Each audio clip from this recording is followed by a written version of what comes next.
Hao, seu show da vida, tudo bem com vocês? E vamos aí na série do Fantástico aqui na China, e eles estão na minha cidade, olha só que mágico, o Fantástico veio passear aqui em Guangzhou. É o Fantástico ou o Jornal Nacional? Eu nem sei mais, mas bom, vamos lá que... A cidade chinesa que é o centro dessa transformação, centro de toda essa transformação, de onde falam ao vivo. Olá, Felipe, bom dia para você aí na China. Bom dia, bom dia. Boa noite, Heraldo. Boa noite, Ana Luísa. Boa noite a todos. Estamos no 4º dia da nossa viagem, que começou por Xangai. A gente foi até Hangzhou, depois Pequim. E ontem, depois de entrar ao vivo aqui no Jornal Nacional do Alto da Muralha da China, pegamos um avião e viemos até o sul. Deixa eu localizar para vocês onde a gente está, olha só. Para lá fica o Brasil. Para lá fica Portugal. Quando os portugueses saíram de barco pelo mundo na época das... Para lá fica a minha casa, na verdade, né? Porque o nome dessa ponte é Ilíada, é onde eu moro. É do lado aqui de casa, essa ponte, cara. Navegações foram tanto para lá, para o Brasil, quanto deram a volta lá embaixo da África, entraram aqui no Mar da Ásia e foram parar numa ilha que fica na foz desse rio, a ilha de Macau. Até hoje o português é lá um dos idiomas oficiais. Quando os chineses viram os portugueses chegando ali, disseram, não, se vocês quiserem fazer comércio com a gente, vão ter que subir aqui o Rio das Pérolas e ir até a cidade de Guangzhou. Os portugueses ouviram essa palavra e falaram, ah tá, Cantão. Por isso ficou até hoje o nome dessa cidade aportuguesada para a gente. O porto aqui de Cantão é um porto mítico para os europeus, porque foi a única porta de entrada aqui na China por séculos. E para os chineses era conveniente porque esse rio vai lá para o interior da China e aí descia por aqui chá, porcelana, seda. Com o passar do tempo, os ocidentais obrigaram os chineses a abrir outros portos de comércio depois de guerras. Agora, e os chineses entraram na pobreza por séculos. Vamos lá. Deu muita coisa aí, muita coisa. Eles não pegaram Guangzhou e transformaram em Cantão a palavra, né? Porque aqui naquela época, principalmente, basicamente se falava cantonês, que é, no fim, a língua que se fala aqui, Guangdonghua ou Yeyu, que é a língua aqui dessa região, não só de onde eu moro, mas basicamente da província de Guangdong inteira. Então, o som de Guangzhou em cantonês é que é parecido com Cantão. E lá em Macau, eles também falam uma coisa parecida com o cantonês, porque o Macau faz divisa com Guangdong, a província, faz divisa com a cidade de Zhuhai. É por isso. Com relação a eles fazerem comércio só aqui, não foi assim desde o começo, né? Isso volta na dinastia Qin. Existiu alguma coisa parecida muito tempo atrás, muito tempo atrás, mas na dinastia Qin eles voltam com isso de novo, e a ideia principal, como eu já falo em outros vídeos, era manter os estrangeiros longe de Beijing, porque Guangzhou é longe de Beijing, só que naquela época era mais longe ainda, né? Porque não tinha avião para chegar tão rápido até a capital. Então eles criam um sistema de Cantão que eles só podiam fazer negócios aqui em Guangzhou, eles só podiam morar numa ilha chamada Shamian, aqui na cidade, uma ilha fluvial, né, que é uma ilha num rio. Só podiam morar ali por coisa de 4, 5 meses, e o restante do ano eles tinham que se mudar de volta para Macau. E eles só faziam negócios aqui, só tinham uma influência muito pequena aqui. E esse é o principal motivo que vai depois desembocar na Primeira Guerra do Ópio e na Segunda, né? Tem a questão do Lin Zechun destruir 2.000 barris de ópio, 20.000 barris de ópio, mas a ideia era abrir portos, né? Tanto que quando eles vêm para cá, eles vêm guerrear, a Inglaterra vem para cá guerrear, eles falam de a gente tem que ensinar a China que ele é sobre livre mercado, porque eles não podem se comportar dessa forma. Não é muito diferente do que a gente vê os Estados Unidos e a Europa fazendo com vários países hoje, né? Eles forçam essa abertura através de guerras. Inclusive, eles forçam a religião cristã através dessas guerras, principalmente a Segunda Guerra do Ópio. Mas agora, como a gente pode ver, Cantão está de volta. Mantém a vocação portuária, mas agora exportando um outro tipo de produto. Placas solares, turbinas eólicas, baterias mais eficientes. Então, Cantão exporta hoje para o mundo também uma ideia, que a gente pode depender menos do petróleo, o que pode estar, nesse momento, decidindo o futuro. E é interessante que, por conta da ascensão de Shenzhen, que é a próxima cidade que eles foram, né, que inclusive saiu no Fantástico, o pessoal pediu para eu comentar, mas ninguém me manda link, né, eu preciso de link para a gente comentar aqui. Cantão tem Guangzhou, tem cada vez menos importância para o país, porque Shenzhen cresceu muito. Então, no fim, várias dessas cidades aqui em volta se desenvolveram junto por causa de Shenzhen, como Zhuhai, Zhongshan, Dongguan. A cidade que eu morava antes, Tianmen, era uma cidade maior do que Dongguan, do que Zhuhai, do que Zhongshan, só porque, como ela é um pouco mais longe de Shenzhen, ela ficou para trás. E Guangzhou está acontecendo isso também. Guangzhou, a impressão que a gente tem hoje é que ela está perdendo muito do caráter cosmopolita que já teve um dia, desse poder financeiro por conta das fábricas, porque, gente, aqui é uma cidade que tem fábrica faz só uns 2.000 anos, tá? Claro que não fábrica nesse volume, né?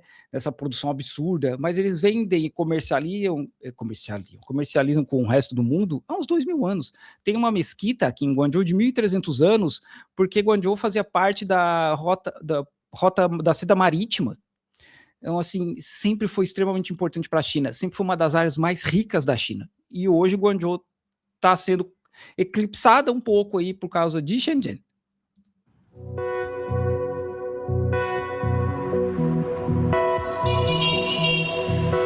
É impressionante ouvir as cidades chinesas. E o som vem da cor das placas dos carros. Isso não é aqui. Vamos aproveitar aqui que o sinal fechou, olha só. Placa verde, aqui atrás uma outra placa verde, ali mais uma placa verde. Cada vez mais a gente vê placas verdes na China. Sabe qual é a diferença? Se você quiser uma placa verde, é grátis. Agora, se quiser uma azul, como a desse carro aqui, tem que pagar 60 mil reais. Qual você quer? Isso é em Shanghai, tá? Esse símbolozinho do lado do A que vocês estão vendo ali é o símbolo da cidade de Shanghai. Eu não sei quanto é que é para pagar por uma placa lá, né? Que seria tipo, sei lá, emplacamento do carro aqui na China. Aqui em Guangzhou é 15 mil. Não é barato, mas também não é 60, né? Talvez esse 60 seja em Shanghai, sei lá. Isso aí, em parte, é para segurar um pouco, porque senão é muito carro na rua. É muita gente comprando carro. Inclusive, tem uma loteria para conseguir placa, tá? Tem que pagar todo mês para entrar na loteria para conseguir uma placa. Aqui em Guangzhou, é coisa de paga e tu consegue no mesmo mês. Porque são carros porque tem muito carro também dando perda total e a placa vai embora, né? Ou pessoas que falecem, o carro vai embora e tal.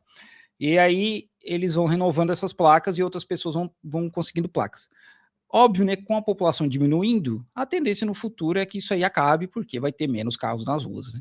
E apesar da China ter um sistema de transporte público extremamente eficiente, ainda tem essa necessidade de ter essa taxa alta, e isso não é muito carro, gente. Porque muita gente, Shanghai, por exemplo, tem 26 milhões de pessoas. Aqui em Guangzhou, se eu não me engano, é aproximadamente 17 milhões de pessoas. O porém é que a placa verde é só para carros elétricos. Não. E a placa azul é para os carros a combustão. Verde pode ser carro elétrico ou carro... Como é que chama? Que é com os dois? Elétrico e a combustão? Pô, deixem nos comentários aí que eu esqueci a palavra. Ai. Muita gente que ganhou dinheiro na China nos últimos anos ainda sonha com um carro a gasolina importado. Mas cada vez mais gente troca o roncar do motor pela suavidade da energia limpa. É parte de um grande plano ambicioso chinês, de trocar os postos de gasolina pelas tomadas. São mais de 30 milhões de carros elétricos rodando pelo país hoje, a maior frota do mundo. A cidade de Cantão já foi para a China o que Detroit foi para os Estados Unidos. O grande polo automobilístico. A cidade que abriu a China para o mundo foi a mesma que abraçou o carro como símbolo de modernidade. Quando os chineses começaram a fazer parcerias com montadoras internacionais para fabricar aqui modelos estrangeiros. Ah, tá. Com o tempo, eles passaram a copiar os modelos desses carros que fabricavam. Mas quando o país entrou na Organização Mundial do Comércio, precisava obedecer a regras internacionais de propriedade intelectual. Pô, eles só pararam ali do lado do rio e foram embora, porque essa imagem que eles colocaram ali atrás, antes da fábrica, já é Shenzhen. E assim, Guangzhou, no começo, foi só com essa coisa dos carros a combustão mesmo, porque hoje carro elétrico, a maioria das marcas nem é daqui. Eu acho que a Xpeng é daqui, acho não, tenho certeza, a Xpeng é daqui, que vai fazer carro voador, já tá fazendo, né, começou a produção esse ano. e vai fazer carro, que eu chamo de drone, né, para carregar pessoas, né, que eles vão lançar 2 linhas esse ano. Mas a maioria das marcas de carro não são daqui. A BYD, por exemplo, é de Shenzhen. Mas não é só isso. A China importa 70% de todo o petróleo que consome. E percebeu que ficaria muito dependente do exterior se todos os seus habitantes tivessem que colocar gasolina no carro. Desde os anos 2000, o governo chinês considera o petróleo um risco geopolítico. E depois, em 2015, virou plano econômico. Depender menos do petróleo e eletrificar ao máximo a economia chinesa. Mas isso também vem de um engenheiro que, se eu não me engano, trabalhava na Audi, que quando ele veio para a China, ele influenciou muito o partido, ele, claro, né, ele tinha contatos lá no topo do partido, a começar a produzir carro elétrico, porque eles entendiam que eles não tinham como disputar o mercado mundial com um carro de combustão, porque já é uma tecnologia muito conhecida, que já tem marcas absurdamente estabelecidas, né, Volkswagen, Ford, GM, Honda, Toyota, etc.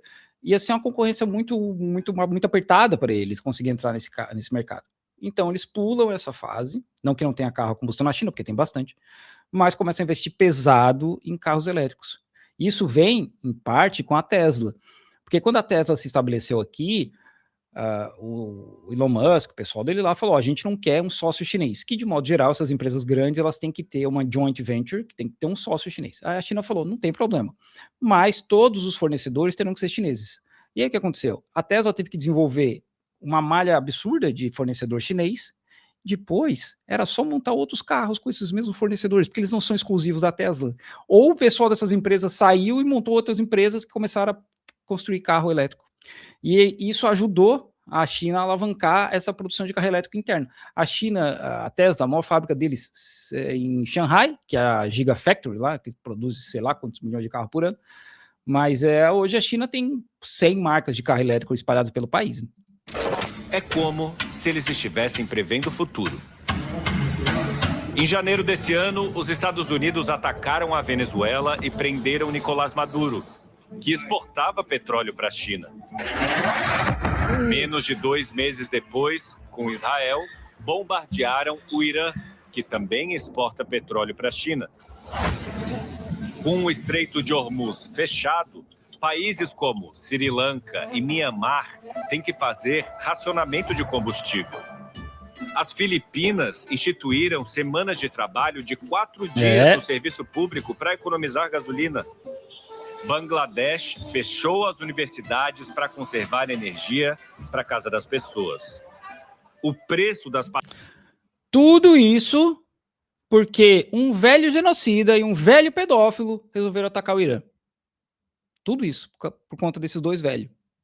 Um velho genocida colonizador e outro velho pedófilo imperialista. Só por conta disso. Passagens aéreas no mundo inteiro disparou. Pararam. A China continua exposta ao impacto da alta do barril de petróleo, mas agora menos do que antes, por causa dos carros elétricos.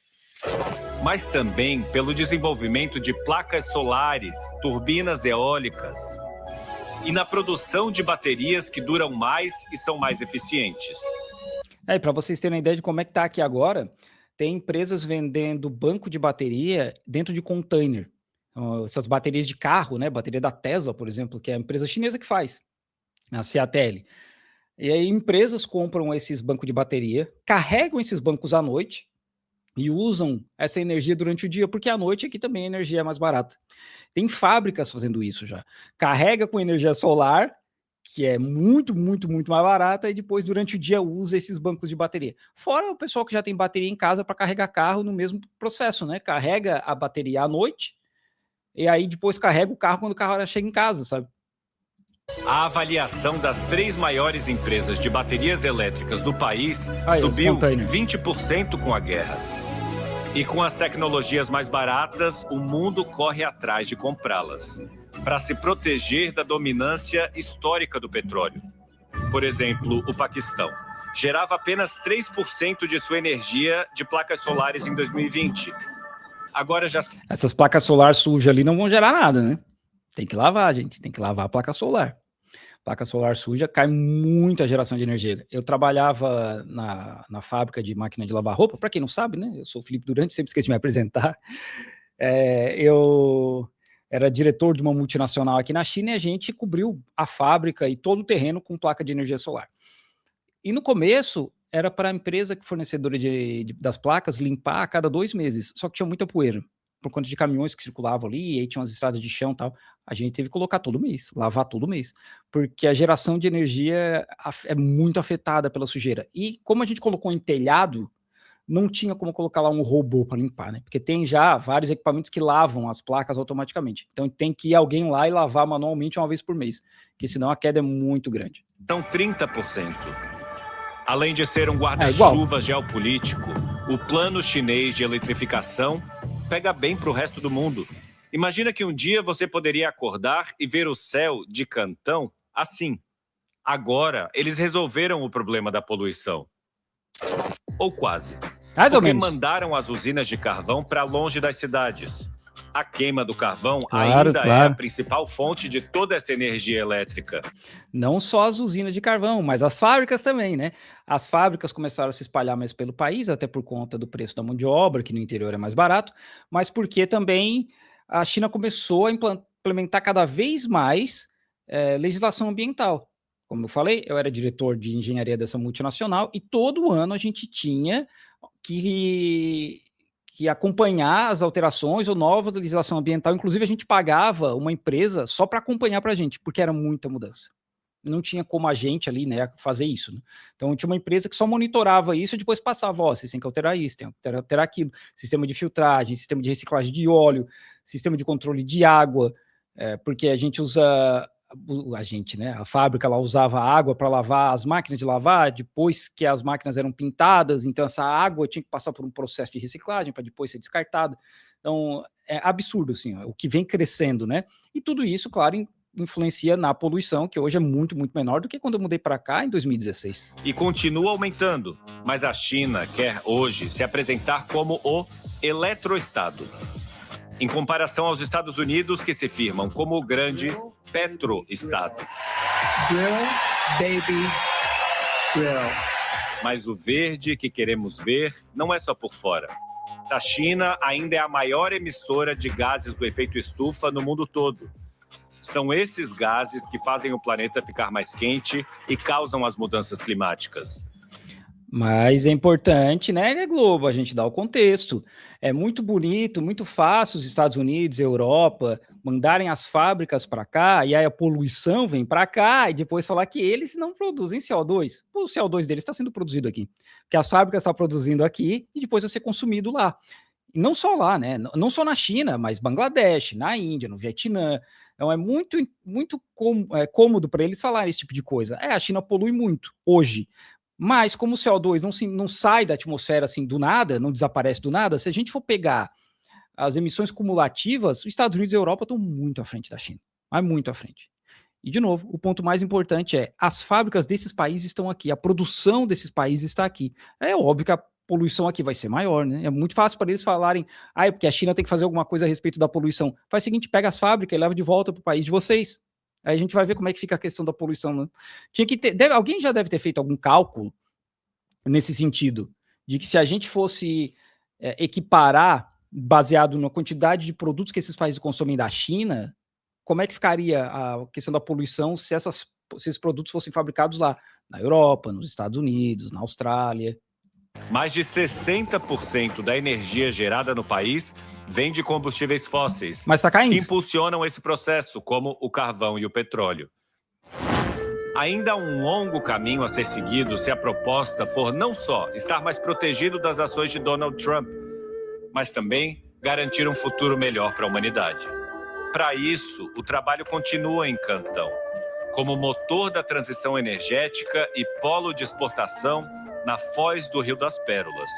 De ancestral porta histórica para o mundo, a porta de saída de um novo modelo econômico, com cada vez mais placas verdes.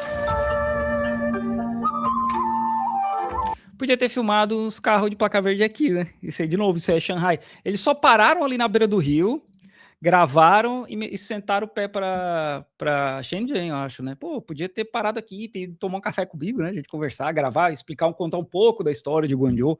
Mas é assim, gente, essas reportagens, eu acho engraçado que a galera tá falando que a Globo está sendo paga para fazer essas reportagens, né? Publicidade paga. Gente, eles estão falando a realidade, porque é o que eu sempre falo do meu conteúdo, inclusive, porque tem muita gente que acha que eu sou pago, infelizmente eu não sou. O governo já pediu para fazer coisa de graça, inclusive. E não que eles não tenham dinheiro para pagar. Né? A realidade de vocês, né, que foi ensinada para a gente, para mim, antes de vir para a China, a realidade são coisas negativas, só coisas negativas. Quando pessoas como eu, ou outros criadores de conteúdo aqui da China, mostram a realidade, automaticamente para vocês, isso é uma coisa positiva. E aí, para muita gente, por que eles só falam de coisa positiva? É óbvio que eles são pagos. E, na verdade, a gente não está falando de coisas positivas, a gente está falando da realidade. Só que vocês foram condicionados a esperarem só coisas negativas. E aí, quando tem algo que vocês percebem como positivo, essa é a impressão que passa. Pô, mas isso aí é só coisa positiva, é claro que são pagos. Entendeu? E a esmagadora maioria das vezes é só a realidade. A gente só está mostrando como são as coisas na China. Não tem intenção de, tá vendo como isso aqui é legal sempre o tempo todo. É claro que tem coisas que no fim são mais viralizantes nas redes sociais, mas você vê, o Maurício lá em Beijing viralizou com um vídeo dizendo eu moro na favela da China. Sabe? E nem é favela. Sabe? Entenderam? E aí o cara só está mostrando a realidade dele.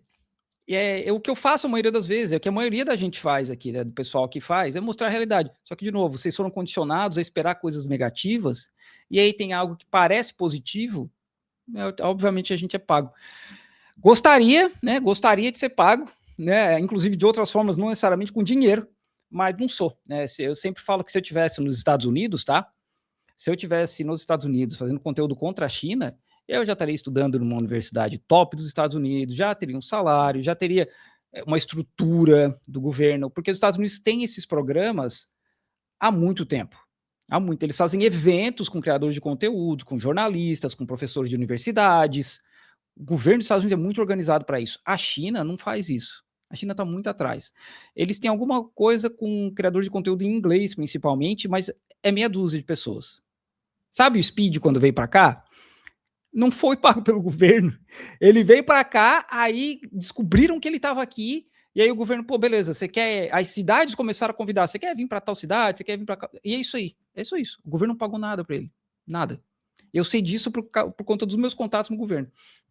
Para vocês terem uma ideia, né, e como a China ainda está muito atrás nessa questão dos influenciadores, porque tem N países que pagam influenciadores, gente. N, ou seja, literalmente essa semana eu vou tentar fazer um reel sobre isso, as empresas dos Estados Unidos pagando influenciadores para falar mal da inteligência artificial da China. E isso aí, gente, existe na China há 200 anos e começa aqui na minha cidade. Os caras imprimiam um jornal para falar mal da China na minha cidade, em 1820, 1830.